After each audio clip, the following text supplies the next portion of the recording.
Candide by Voltaire. Chapter 18. What they saw in the Country of El Dorado. Cacambo expressed his curiosity to the landlord, who made answer, "I am very ignorant, but not the worse on that account. However, we have in this neighborhood an old man, retired from court, who is the most learned and most communicative person in the kingdom." At once he took Cacambo to the old man. Candide acted now only a second character, and accompanied his valet. They entered a very plain house, for the door was only of silver, and the ceilings were only of gold, but wrought in so elegant a taste as to vie with the richest. The antechamber, indeed, was only encrusted with rubies and emeralds, but the order in which everything was arranged made amends for this great simplicity. The old man received the strangers on his sofa, which was stuffed with humming-birds' feathers, and ordered his servants to present them with liqueurs in diamond goblets, after which he satisfied their curiosity in the following terms: "I am now 172 years old, and I learnt of my late father, master of the horse to the king, the amazing revolutions of Peru, of which he had been an eye-witness. The kingdom we now inhabit is the ancient country of the Incas, who quitted it very imprudently to conquer another part of the world, and were at length destroyed by the Spaniards. More wise by far were the princes of their family, who remained in their native country, and they ordained, with the consent of the whole nation, that none of the inhabitants should ever be permitted to quit this little kingdom, and this has preserved our innocence and happiness. The Spaniards have had a confused notion of this country. They have called it El Dorado, and an Englishman, whose name was Sir Walter Raleigh, came very near it about 100 years ago. But being surrounded by inaccessible rocks and precipices, we have hitherto been sheltered from the rapaciousness of European nations, who have an inconceivable passion for the pebbles and dirt of our land, for the sake of which they would murder us to the last man." The conversation was long. It turned chiefly on their form of government, their manners, their women, their public entertainments, and the arts. At length Candide, having always had a taste for metaphysics, made Cacambo ask whether there was any religion in that country. The old man reddened a little. "How, then," said he, "can you doubt it? Do you take us for ungrateful wretches?" Cacambo humbly asked what was the religion in El Dorado. The old man reddened again. "Can there be two religions?" said he. "We have, I believe, the religion of all the world. We worship God night and morning." "Do you worship but one God?" said Cacambo, who still acted as interpreter in representing Candide's doubts. "Surely," said the old man, "there are not two, nor three, nor four. I must confess the people from your side of the world ask very extraordinary questions." Candide was not yet tired of interrogating the good old man. He wanted to know in what manner they prayed to God in El Dorado. "We do not pray to him," said the worthy sage. "We have nothing to ask of him. He has given us all we need, and we return him thanks without ceasing." Candide, having a curiosity to see the priests, asked where they were. The good old man smiled. "My friend," said he, "we are all priests. The king and all the heads of families sing solemn canticles of thanksgiving every morning, accompanied by 5,000 or 6,000 musicians." "What? Have you no monks who teach, who dispute, who govern, who cabal, and who burn people that are not of their opinion?" "We must be mad indeed if that were the case," said the old man. "Here we are all of one opinion, and we know not what you mean by monks." During this whole discourse Candide was in raptures, and he said to himself, This is vastly different from Westphalia and the Baron's castle. Had our friend Pangloss seen El Dorado, he would no longer have said that the castle of Thunder Ten Tronckh was the finest upon earth. It is evident that one must travel." After this long conversation, the old man ordered a coach and 6 sheep to be got ready, and 12 of his domestics to conduct the travelers to court. "Excuse me," said he, "if my age deprives me of the honor of accompanying you. The king will receive you in a manner that cannot displease you, and no doubt you will make an allowance for the customs of the country if something should not be to your liking."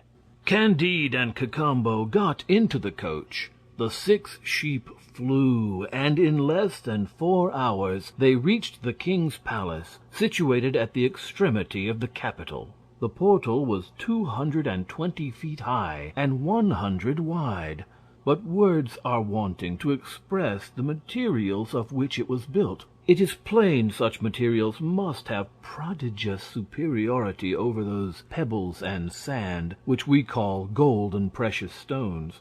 20 beautiful damsels of the king's guard received Candide and Cacambo as they alighted from the coach, conducted them to the bath, and dressed them in robes woven of the down of hummingbirds, after which the great crown officers of both sexes led them to the king's apartment, between 2 files of musicians, 1,000 on each side. When they drew near to the audience chamber, Cacambo asked one of the great officers in what way he should pay his obeisance to his majesty, whether they should throw themselves upon their knees or on their stomachs, whether they should put their hands upon their heads or behind their backs, whether they should lick the dust off the floor. In a word, what was the ceremony?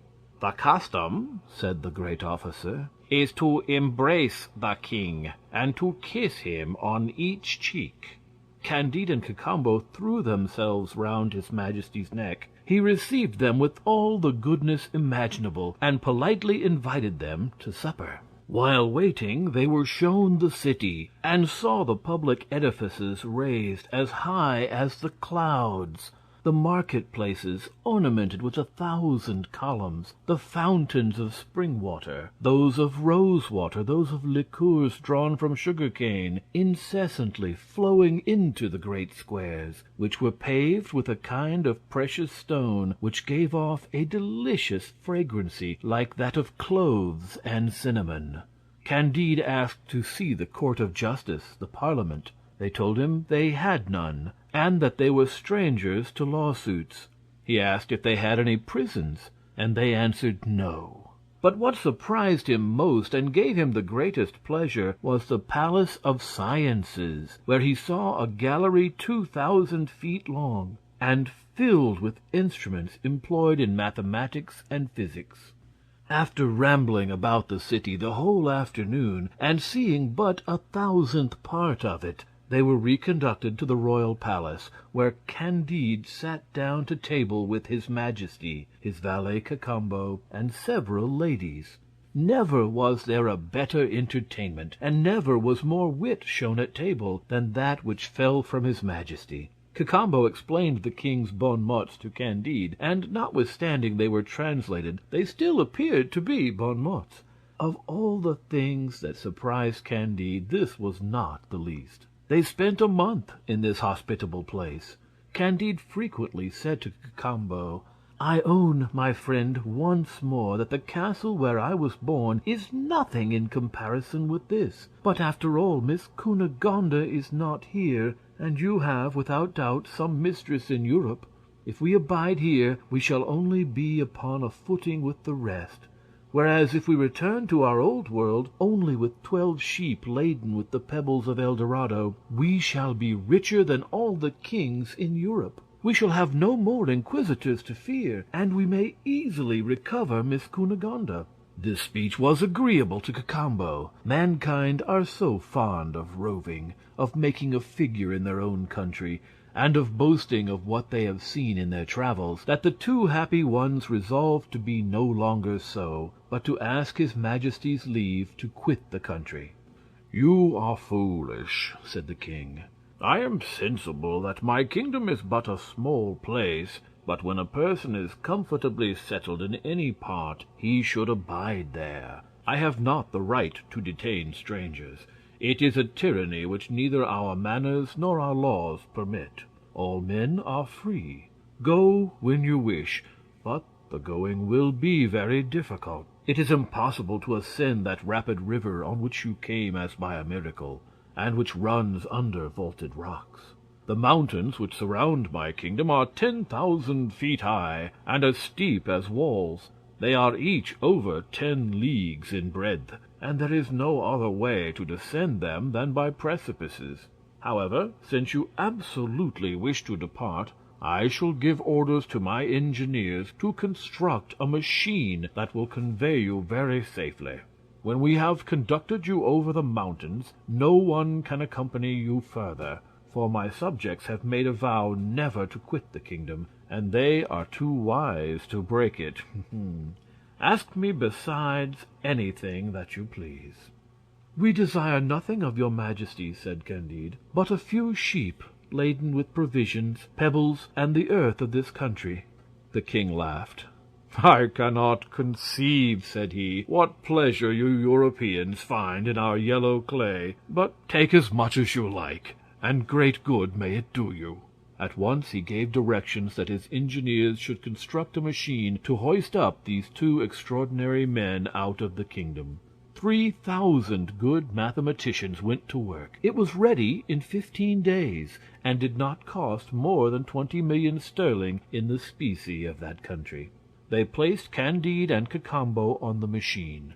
There were 2 great red sheep, saddled and bridled to ride upon as soon as they were beyond the mountains, 20 pack sheep laden with provisions, 30 with presents of the curiosities of the country, and 50 with gold, diamonds, and precious stones. The king embraced the 2 wanderers very tenderly.